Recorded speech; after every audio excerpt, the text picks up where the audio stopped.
como ya mencionaron, yo les voy a hablar del ciclo menstrual como un evento biológico. ¿Sale? Yo también les voy a contar un poquito mi experiencia antes con la copa menstrual. Yo empecé a usarla hace unos 10 años y también, sí, cambió mi vida, ¿no? Al grado en el que yo en ese momento me di cuenta que, sí, me costó trabajo aprender a usarla. Y me di cuenta que no era solamente yo que no me conocía, que hay un montón de huecos en la información científica sobre los conocimientos de fisiología reproductiva femenina que se tenían que llenar.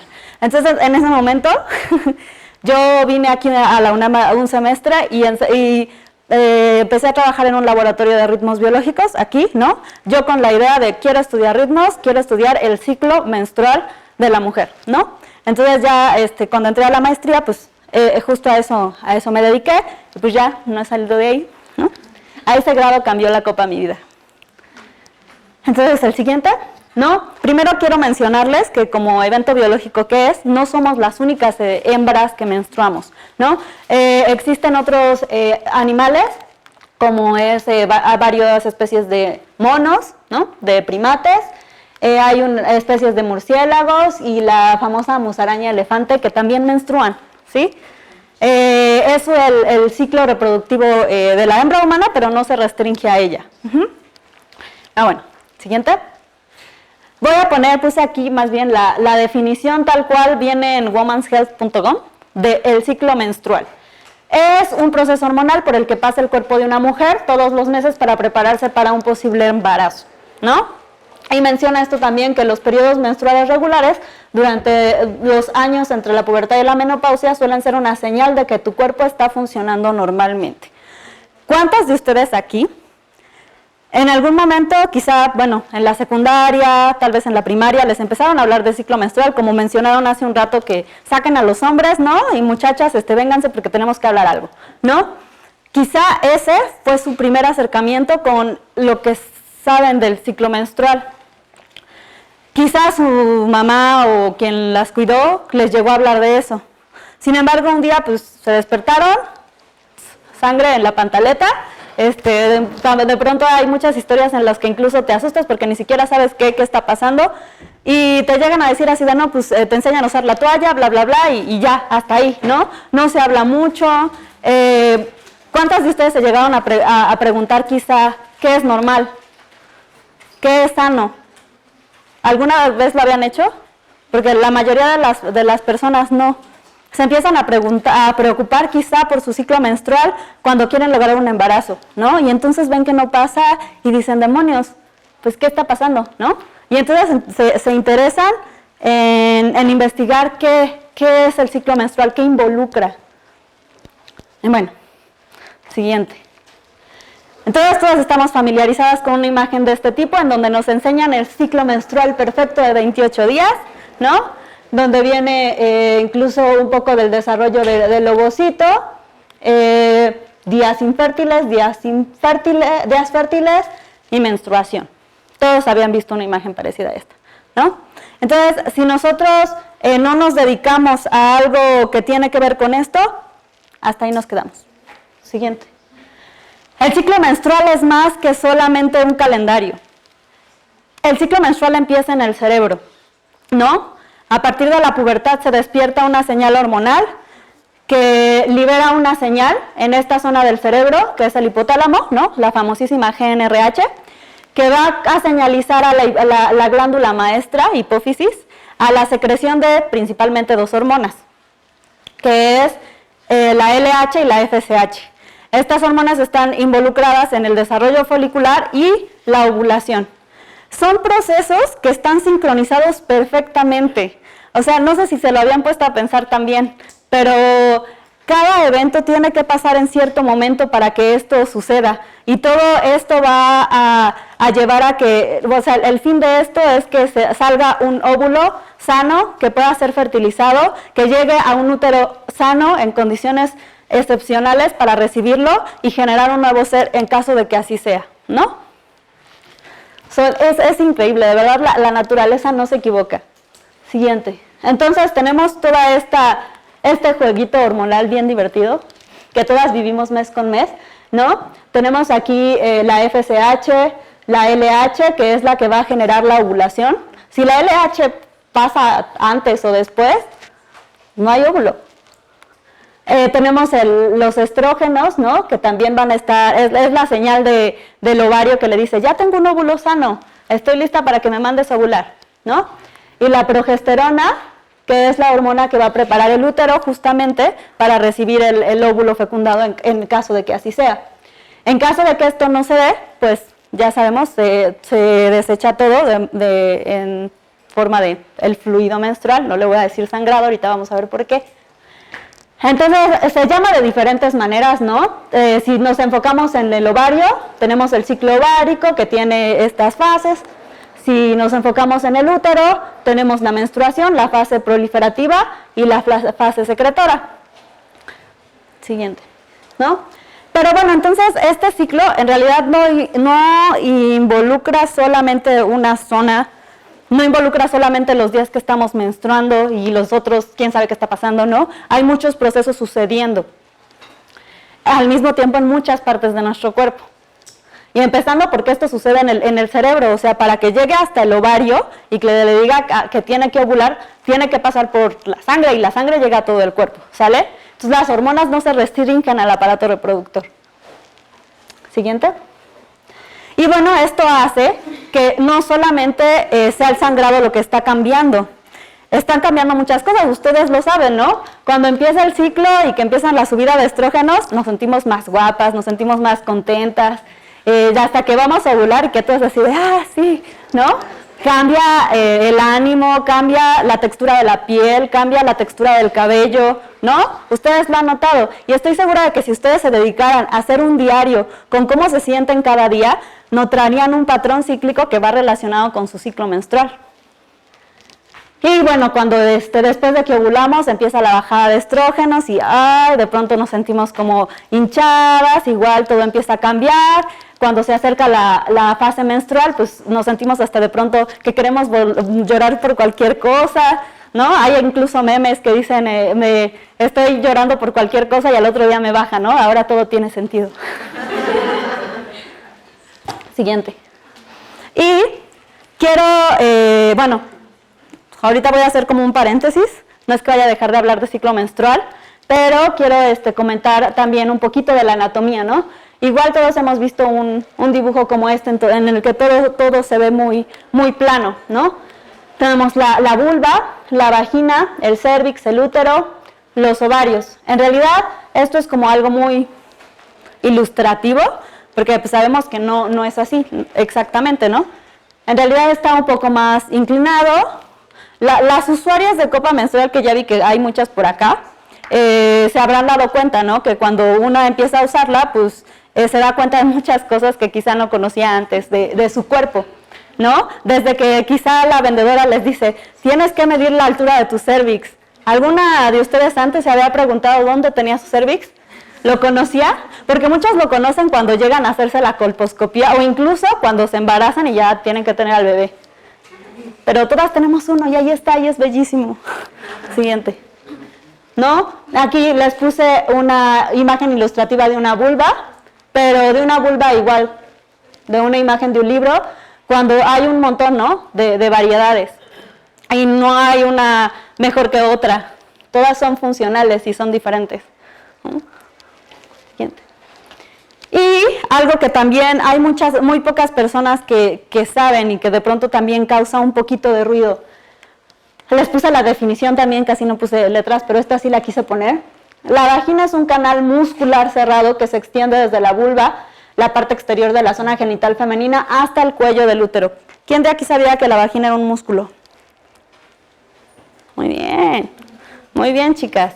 La mayoría de la gente no lo sabe. Y incluso que es un músculo voluntario. De aquí han salido muchísimos tabús también, ¿no? Esas ideas de es que yo soy estrecha es muy falso. La vagina es un músculo y como tal si se ejercita, pues se hace fuerte. Si no se ejercita, pues se atrofia, como cualquier otro, ¿no? Aquí tenemos al vello cérvix y la variedad que existe también, bueno, en una imagen ilustrativa. Siguiente. Y bueno, aquí lo que les mencionaba, ¿no? De que no todas somos iguales. Hay chicas que decían por ahí, es que hay unas copas que son largas, hay copas que son cortitas. Dijeron, sí, es que la que aprobó Cofepris es larga. ¿Qué significa esto para mí que quiero quizá usar la copa menstrual, no? Si nosotros ubicamos dónde está nuestro cérvix, vamos a ver si puedo meter todo un dedo o la mitad o solamente un poquito. A eso se refiere la altura del cérvix o la posición cervical, ¿no? Porque finalmente la vagina es, pues como ya dije, desde la parte externa de los genitales hasta el útero, ¿no? Es el espacio que tenemos ahí, que va a dar lugar a la entrada de espermatozoides, que va a recibir el pene durante la relación sexual. Y bueno, esto, el no conocernos también ha hecho que, por ejemplo, muchas chicas cuando llegan en busca de la copa menstrual y que se exploran, descubren que el cérvix está muy, muy cercano a la entrada vaginal. ¿Eso es normal? ¿Qué tanto es sano que el útero esté casi a la entrada vaginal o arriba? ¿Alguna vez se lo habían preguntado?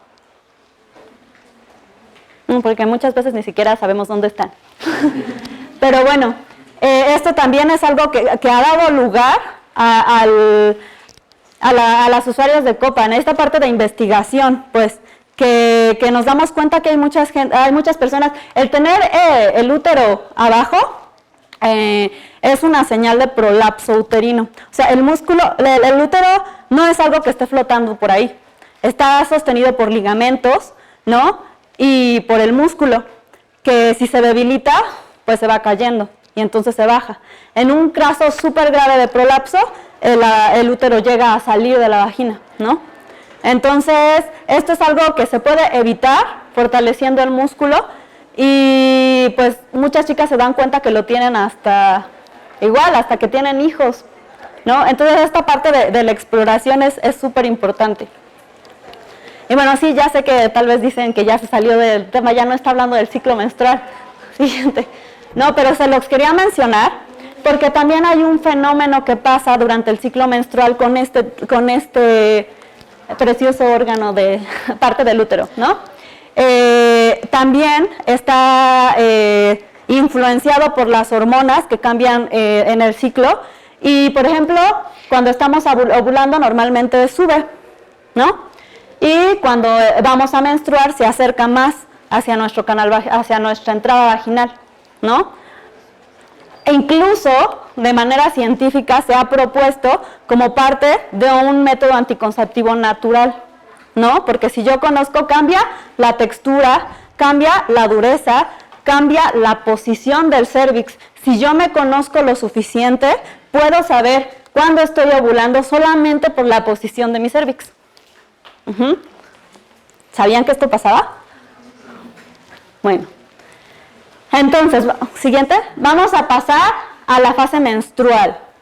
Esta parte que es la más escandalosa porque pues, nos sale algo rojo y brillante, ¿no? ¿Qué es lo normal? Seguramente alguna de ustedes se identifica con alguna de estas frases, ¿no? Es un sangrado apestoso, sobre todo las que, bueno, no, las que ya usan copa menstrual ya han visto el olor real de su flujo, ¿no? Pero cuando usamos toalla normalmente es lo que pensamos, es un fluido apestoso, es un sangrado apestoso, ¿no? A mí me tira 3 días en cama, ¿no? Esos días yo no salgo, me la paso drogada con mi pastillita y ya.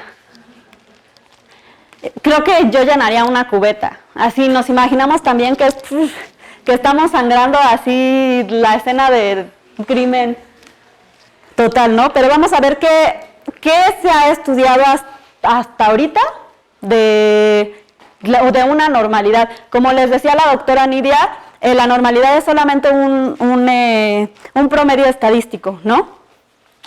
Siguiente. Entonces, ¿qué se imaginan que tiene el flujo menstrual? Participen, chicas. Restos del endometrio y el desecho del óvulo que no fue utilizado, proteínas, agua. Ajá, restos del endometrio, muy bien. Siguiente. Lo primero es sangre, ¿no? Bueno, todos es lo más vistoso. Espera, uno por uno. Bueno, ya mencionaron agua, ¿no? células muertas del endometrio. Son pocas las investigaciones que se han hecho sobre composición menstrual, ¿eh? Aquí tengo dos artículos que se publicaron en 2016 sobre los componentes del flujo menstrual. Esto es lo que arrojan, ¿no? Tienen células muertas del endometrio, tienen lípidos,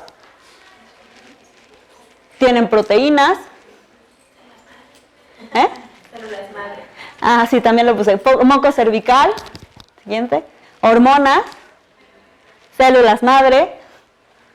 Incluso ya encontraron que tienen contaminantes, ¿no? No solamente nuestra vagina es una mucosa superabsorbente. Las benzofenonas y los parabenos, no sé si alguna vez han escuchado de esos, pero bueno, son productos que están normalmente en todos los productos cosméticos que usamos, entonces hasta allá llegan. Siguiente. Y bueno, vamos a pasar a la parte de la cantidad. Estos son los rangos que clínicamente se tienen como para un flujo ligero, flujo regular, ay, ya no funciona, y flujo abundante. De un flujo ligero se considera aproximadamente en promedio 16 mililitros, regular 55 mililitros y abundante 113 mililitros. ¿Se les hace poquito? ¿Se les hace mucho? ¿Poco? Normalmente dicen eso. ¿Normal? Para que nos demos una idea y no tengamos así como en la cabeza que son 15 mililitros, les puse una comparativa. Siguiente, por favor. Entonces, cuando hablamos de un flujo ligero, es una cucharada, ¿no? Esos son 15 mililitros, una cucharada sopera normal, ¿no? De las grandecitas. Si hablamos de flujo regular, son unas 3 cucharadas y media. Si hablamos de un flujo abundante, son unas 8 cucharadas, o les puse esta tacita porque es un poquito menos de media taza. ¿Se les sigue haciendo mucho? ¿Poquito? Poquito. Ah, algo importante. Esto se ha tomado en todo el ciclo, o sea, no en un día, en todo el ciclo es esa cantidad.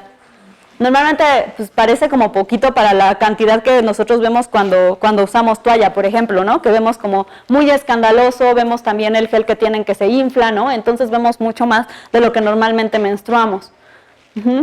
Y bueno, se preguntan cómo habrán hecho estos estudios. ¿Alguien tiene alguna idea? No. Tristemente no. No, tristemente, bueno, la copa menstrual es todavía muy poco usada, ¿no? Es un buen elemento. Pues las que ya usan copas saben que muchas tienen incluso los mililitros, ¿no? Que tú puedes ir viendo y monitoreando cuánto flujo estás desechando cada que la sacas. Pero bueno, no todo, pues sí, es un pequeño grupo de la población. Por ahí había un reporte que calculaba que más o menos el 4% de la población era usuaria de copa menstrual, y eso en una población muy cerrada de personas que tienen acceso a internet. Entonces, son muy poquitas, todavía, somos. ¿Cómo se imaginan que harían un estudio así? ¿Alguna es bióloga por ahí? ¿Formación científica? ¿Ah? ¿Cómo se imaginan que alguien diría, vamos a ver cuánto es el promedio de sangrado de las mujeres? Como que necesitan voluntarias y con lo que acumulan en las toallas. Ajá, justo. De hecho, son estudios que utilizan estos pictogramas, ¿no? Tienen voluntarias que les dicen, registran qué usan, si es tampón, si es toalla, y le dicen, si tu toalla queda así cuando que la quitas y es una toalla de día, es 1 mililitro, ¿no? Y lo vas anotando. Si la toalla queda así y era una nocturna, también es 1 mililitro. Acá son 2 mililitros, si es de noche 3 mililitros. Si queda así, son 4 mililitros si es una toalla de día, y son 10 mililitros si es una toalla de noche. Si utilizas tampón, igual, ¿no? Si lo llenaste así, es tanto. Si lo llenaste así, es tanto. Si lo llenaste por completo, son 12 mililitros. Ajá. Estos métodos, si lo piensan un poquito, no son como tan certeros. O sea, finalmente están expuestos a la percepción de cada quien. de que, pues sí, finalmente es lo que la chica cree que está viendo en la toalla y es lo que se va registrando, ¿no? Siguiente. Afortunadamente, este año, justo, hace unos meses, salió un estudio, el primero, que utiliza la copa menstrual para ver una cuestión de este tipo. Ajá. En donde, bueno, aquí les traía para ilustrar lo que les menciono de que hay copas que tienen líneas, ¿no? De medidas. Y aquí marcan 10 mililitros y aquí 16 mililitros y está ya grande y bla, bla, bla. Entonces, este estudio es muy interesante porque marca un precedente, finalmente, ¿no? Es un estudio en una población muy pequeña, creo que fueron 28 chicas las que fueron voluntarias para realizar este estudio, pero bueno, tenemos un resultado ya un poco más cercano a la realidad, quiero pensar yo, ¿no? Porque ya hay como manera un poquito más clara de medir el flujo menstrual. Esto también da oportunidad al caso de, no solo de la cantidad de flujo, también podemos ver la composición, ¿no? Con la toalla finalmente se va a contaminar con lo que está en la toalla. Luego esos estudios lo hacen con un método para extraer la sangre de las toallas. Entonces, abren muchísimas posibilidades a la investigación el uso de la copa menstrual. Como ya mencionó Nidia, hay investigaciones que ya se están haciendo gracias a este producto. Y incluso aquí, en el Instituto de Rehabilitación, está en proceso, creo, una investigación, ¿no? De que están extrayendo las células madre para un proyecto de regeneración en piel quemada, me parece. Para los trocitos, diferenciaciones son las madres, los trocitos. Y con análisis de aquí de ciencias. Ajá, exacto. Entonces, pues es muy interesante la perspectiva de investigación que abre este tipo de productos también, que fueron inventados, sí, para la gestión menstrual, pero están abriendo más posibilidades para este conocimiento. No solo autoconocimiento, que es muy importante, sino también un conocimiento más certero sobre lo que está pasando fisiológicamente con nosotros. Entonces, creo que ya es la última. Sí. ¿Dudas? ¿Preguntas?